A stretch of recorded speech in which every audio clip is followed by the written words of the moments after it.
Estamos de regreso en la Noticia al Día, en la Noticia TV, canal 27.2, en la señal de Vez Cable. No se olviden que también pueden seguirnos en las redes sociales del diario La Noticia, en YouTube, en Facebook y en todas las redes sociales que existen. Revísenlas porque tiene muy buena información. El día de ayer, el partido Perú Primero oficializó la inscripción de su fórmula presidencial para las elecciones internas de esta agrupación política, con Mario Vizcarra como candidato a la presidencia, su hermano Martín Vizcarra como primer vicepresidente y Judith Mendoza Díaz como segunda vicepresidenta. Martín Vizcarra está inhabilitado por el Congreso, pero él mantiene esta postura de querer seguir haciendo política y querer estar ahí en pantallas. Lo más probable es que Martín Vizcarra sea condenado a prisión, pero bueno, él sigue haciendo esta... ¿A qué está jugando? Vamos a averiguarlo y bueno, vamos a conversar sobre este tema con el abogado penalista José Pimentel. Doctor Pimentel, ¿cómo está? Buenos días.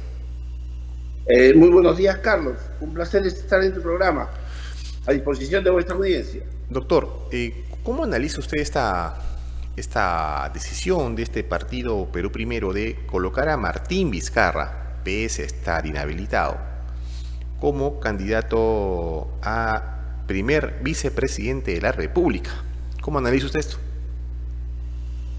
Me parece que lo que está pretendiendo es retar al sistema electoral peruano, como es propio en un individuo que no respeta las formas democráticas y que dio un golpe de Estado, cerró el Congreso, mancilló las instituciones. Era de esperarse una conducta de este tipo. No nos olvidemos que durante su ejercicio como interino presidencial acuñó un logo que era Primero Perú y ahora lo usa como el logo de su partido político. Quiere decir que ha usado los recursos públicos para una campaña futura y por eso quería tomar las instituciones para garantizar su estancia en Palacio. Claro, entonces, ¿qué es lo que busca? Acompañar al hermano para hacerle, digamos, el apoyo, estar junto a él durante toda la campaña y, digamos, vota por un Vizcarra, sea Martín o sea Mario.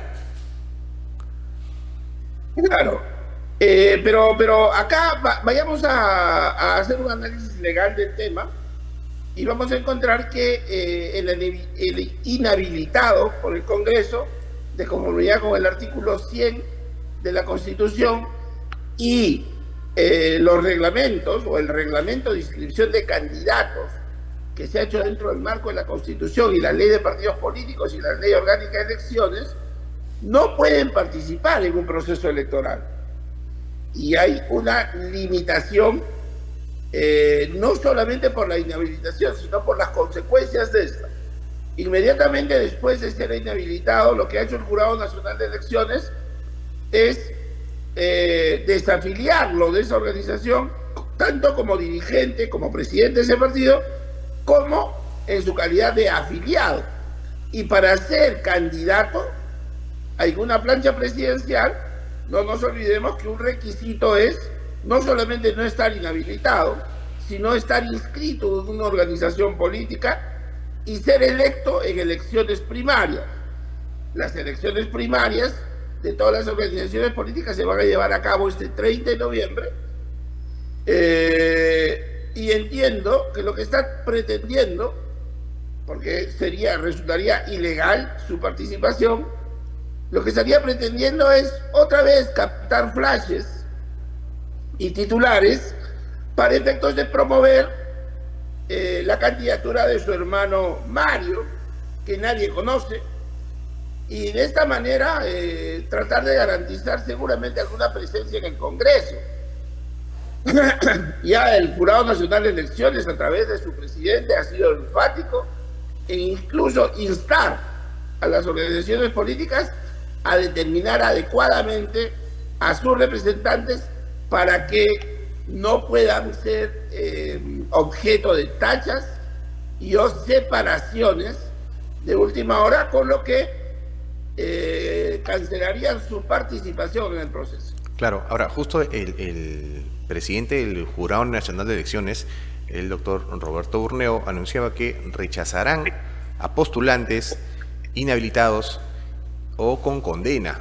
Pese a esta advertencia, seguramente el expresidente Martín Vizcarra va a continuar con esta idea, con esta intención de participar en estas elecciones. Pero el Jurado Nacional, cuando llegue esta fórmula al Jurado Nacional, el Jurado Nacional la va a tachar. Digamos, usted mencionaba que era como una especie de enfrentamiento al sistema electoral, pero ¿cómo queda el elector? El elector lo va a ver participar. Quizás en este interín se le dé una sentencia condenatoria. Definitivamente no lo va a ver participar, porque en esas internas lo que va a suceder es que si su organización política lo presenta, automáticamente el sistema electoral lo va a separar, no va a participar en el proceso electoral. Esas son las consecuencias de la inhabilitación, que además se encuentra registrada en el registro. Y no es una inhabilitación, son 3 inhabilitaciones. 2 de 10 años y una de 5 años, con lo que su inhabilitación podría llegar hasta el 2045. Claro, pero recordemos, doctor, que la defensa del expresidente Vizcarra apuesta por la Comisión Interamericana de Derechos Humanos para que le otorgue una medida cautelar, ¿no? Digamos que las balas de Vizcarra van hacia allá, ¿no? Sí, de acuerdo, como lo ha hecho la caviarada en los últimos tiempos, y como lo hacen hasta hace muy poco quienes tienen la llave de la Corte Interamericana o de la Comisión Interamericana de Derechos Humanos, que a todos los peruanos los atienden después de 10 o 15 o 20 años, y ese es el tiempo que demora la justicia en sede supranacional. Pero sin embargo, en algunos casos como este, tienen pronunciamientos muy céleres. Pero aquí habría otra anotación. Tendríamos que evaluar si Vizcarra cumple con las formalidades que la comisión exige, que es haber agotado el fuero interno. Y en este caso, si él no está de acuerdo con una resolución emitida por el Jurado Nacional de Elecciones, tiene que agotar los fueros internos para efectos de poder ir a una instancia supranacional. Nos estamos acostumbrando o hemos acostumbrado muy mal al sistema. Y en todo caso, esta Comisión Interamericana solamente podría recomendarle al país adoptar algunas medidas, y ya quedará en manos de el Estado peruano y sus instituciones el dar curso o dar el tratamiento que mejor parezca a este tipo de resoluciones. Pero por el corte y por el tiempo, dudo mucho que pueda llegar una resolución de la Corte Interamericana, que en todo caso podría ser muy rebatible, ¿no?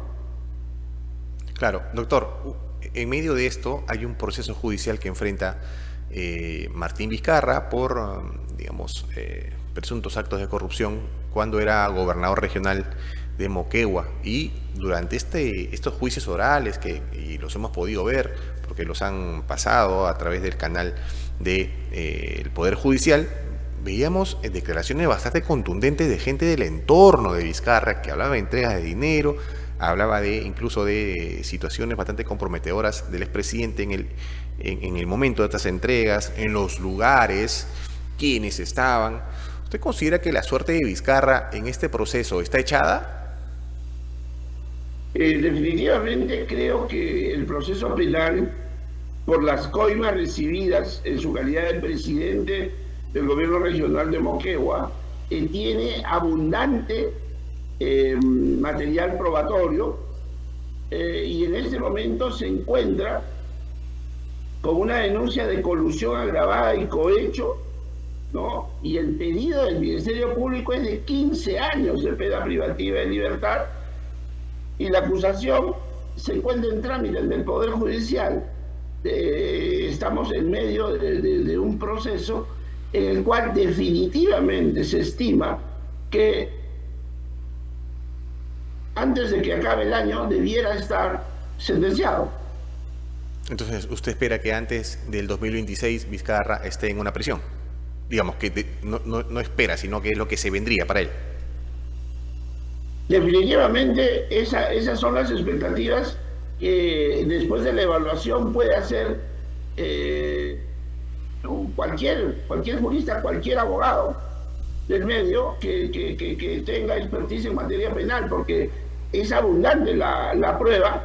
Los colaboradores eficaces, que no son otra cosa que ex ministros de su gobierno y ex funcionarios de su gobierno regional, además de su muy cercano entorno, han detallado la forma como él ha orientado primero la entrega de la buena pro, condicionado a una contraentrega de dinero, y cómo ha sido la forma en que se ha hecho efectivo estos pagos a través de las empresas ganadoras de los procesos del proceso licitario, y las personas que habrían intervenido incluso en el retiro del dinero de los bancos y cómo se les ha entregado, en qué oficinas, en qué lugares. Todo esto ha quedado acreditado en este proceso judicial, que entiendo si bien es cierto, tiene toda la abundancia probatoria, pero creo que ha tomado mucho tiempo al sistema y al Ministerio Público poder llevarlo a juicio, pese a tener todos los elementos. Ya lo deberíamos tener a Vizcarra preso hace mucho tiempo. Claro, ahora, lo que sí se cuestiona mucho es usted mencionaba, ¿no?, la lentitud con que avanzan algunos procesos judiciales. Y Vizcarra es digamos que un hombre que ha tenido poder en el país, que ha sido presidente de la República y que seguramente todavía tiene algunos contactos al interior de algunas instituciones. Sin embargo, en algún momento a Vizcarra se le dictó prisión preventiva y duró 22 días nada más encerrado. ¿Considera que Vizcarra, estando libre y sabiendo que posiblemente antes de fin de año se le dé una sentencia condenatoria, pueda evadir a la justicia?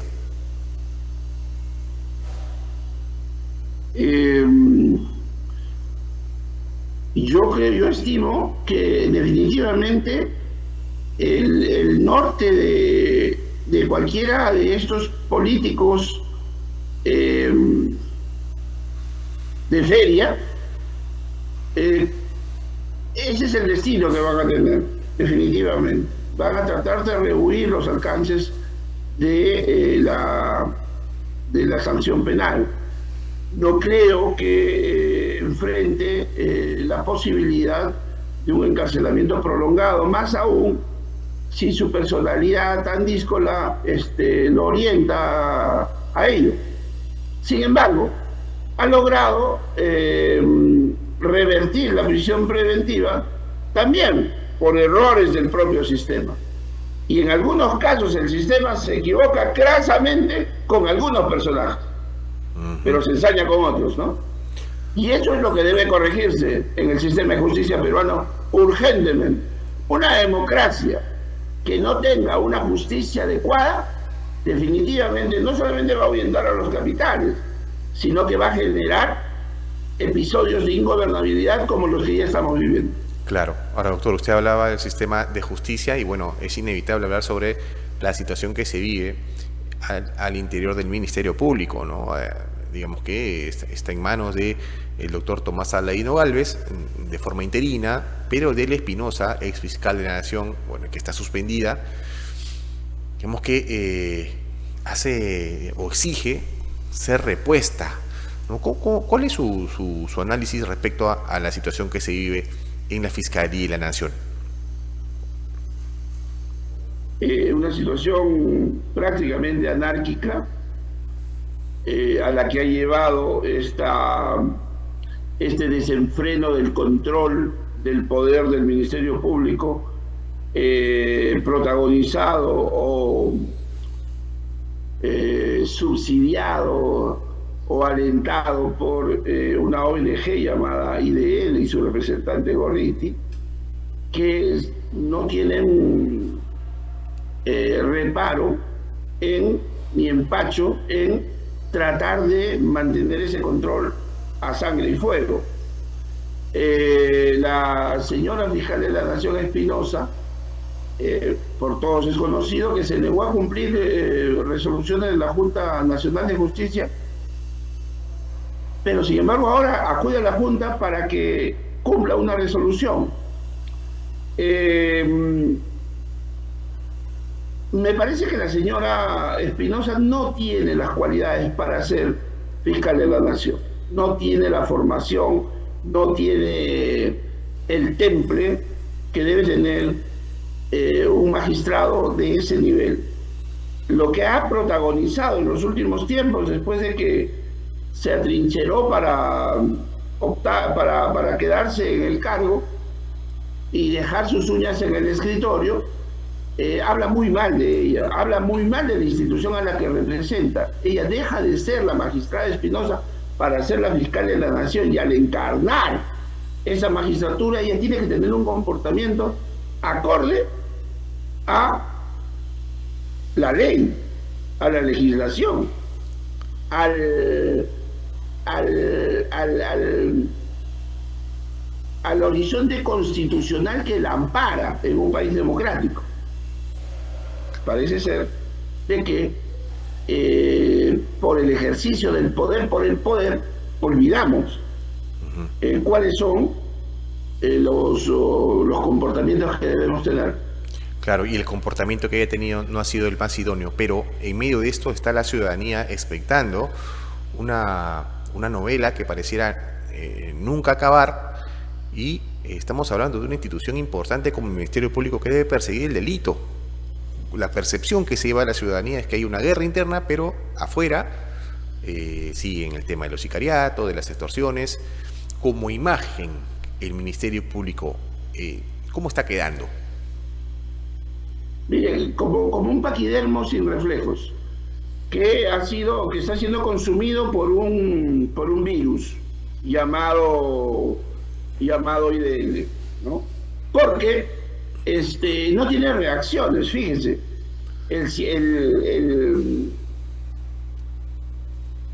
La institución encargada de perseguir el delito, ¿no? y que goza del monopolio del jus puniendi del Estado, y que ha crecido en las últimas décadas estratosféricamente en número de representantes fiscales y personal, así como de presupuesto, es el Ministerio Público. Pero sin embargo, por ejemplo, en una coyuntura como esta, en la que existen modalidades delictivas que están hackeando la democracia, la policía y el Ministerio Público se están peloteando y se culpa el Poder Judicial de liberar a delincuentes que el Ministerio Público no pudo acusar adecuadamente, o que la policía no hizo una adecuada investigación, o se pelean entre ellos las investigaciones, pero están olvidando cuál es su función primordial, que es dar seguridad a la ciudadanía. Y fíjense, ante una situación como esta, que ya tiene 2, 3 años, lo primero que ha debido hacer un Estado democrático que se preste de serlo, lo primero que ha tenido que hacer es crear una unidad especializada para, ojo, coordinada entre el Ministerio Público, la Policía Nacional y el Poder Judicial, para el efecto de perseguir, por ejemplo, una unidad especializada en esas 3 instituciones para perseguir exclusivamente el sicariato, exclusivamente la minería ilegal, exclusivamente las extorsiones, así como se persiguió el terrorismo, así como se crearon unidades especializadas y cortes especializadas para efectos de perseguir el narcotráfico, el terrorismo, y dieron resultados, tenemos que inmediatamente, así como se creó la unidad especializada o las fiscalías anticorrupción para perseguir a los malos funcionarios, y se crea un subsistema dentro del Ministerio Público y del Poder Judicial, ¿por qué no respondemos con la misma agilidad para perseguir estas modalidades delictivas del sicariato y de la extorsión que está desangrando al país y que está generando no solamente ingobernabilidad, sino estampida en el país? Hay millones de jóvenes y de familias en el Perú que prefieren irse a otros países y a otras latitudes porque ya no está generando condiciones mínimas de seguridad en Perú. Doctor. Y esa es responsabilidad de nuestros gobernantes, de nuestros congresistas, ¿no? De nuestros poderes del Estado, pero básicamente de estas instituciones. Claro. ¿Usted sabe cuánto gana un fiscal? Por ejemplo, un fiscal supremo está por encima de los 47.000 soles, como un vocal supremo también, y un superior está por encima de los 35.000, y Perón Pérez debe estar por encima de los 25.000. Y con esos salarios no estamos dando una respuesta adecuada al país. ¿Cuántos magistrados o cuántos profesionales que podrían dar muchísimo mejores resultados no están siendo postergados porque o no hay concursos o sencillamente también hay una camarilla que es la que nutre del personal que debe integrar estas instituciones? Claro. Entonces, creo que esto es lo que debería cambiar. Claro. Y para terminar, doctor Pimentel, usted mencionaba a Rafael Vela y estos equipos especiales, sobre todo el equipo especial Lavajato. Y hace unos días el Tribunal Constitucional terminó, anulando todo el proceso del caso Cócteles. Y la última pregunta va en torno a esto, ¿no? ¿Cómo queda el equipo Lavajato o cómo quedó el equipo Lavajato y cuál cree que debe ser su futuro? Bueno, creo que el equipo Lavajato ha terminado siendo un equipo Lavaodebrecht o Lavagraña, ¿no? Porque son los únicos que los ha lavado de toda la responsabilidad. Todos los funcionarios de Odebrecht libres y con todo su patrimonio en Brasil. Todos los funcionarios de Graña que han asaltado al país, todos gozan de libertad y siguen haciendo empresa y siguen contratando con el Estado, porque además eso es lo que recomienda el famoso acuerdo de colaboración eficaz que guardaban en secreto estos fiscales, que recomienda el pago de una reparación al Estado en 15 años, pero con la condición de que el Estado lo siga contratando. Realmente es una grosera majadería lo que ha sucedido y es una traición a la patria lo que han hecho.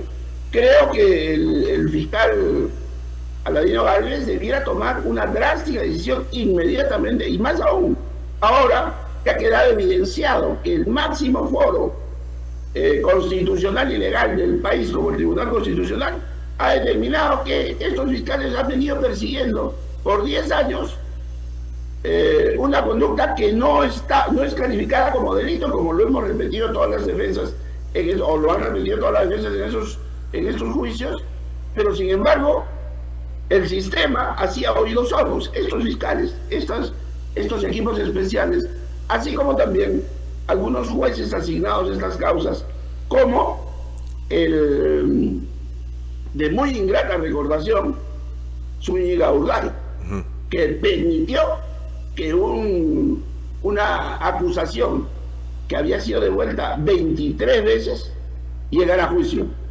Claro. Y es así como se termina de caer este castillo de naipes y debiera de asumir no solamente la responsabilidad administrativa y ser separados o destituidos del poder del Ministerio Público y del Poder Judicial, sino que además deberían de asumir las consecuencias de los gastos en los que ha incurrido el Estado en estos 10 años para mantener estos equipos especiales que realmente no han dado ningún resultado porque se politizaron.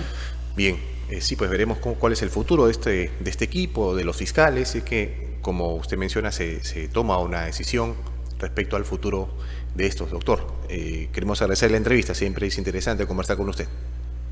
No, muy agradecido por la invitación y solamente una reflexión. Creo que Vizcarra, al haber sido separado, al haber sido inhabilitado, al tener tantos procesos penales, al haber cerrado el Congreso y demostrado su muy poco talante democrático, debiera ser sancionado en las urnas si fuera candidato. Pero como no puede serlo, definitivamente debiera el sistema protegernos de este tipo de candidatos.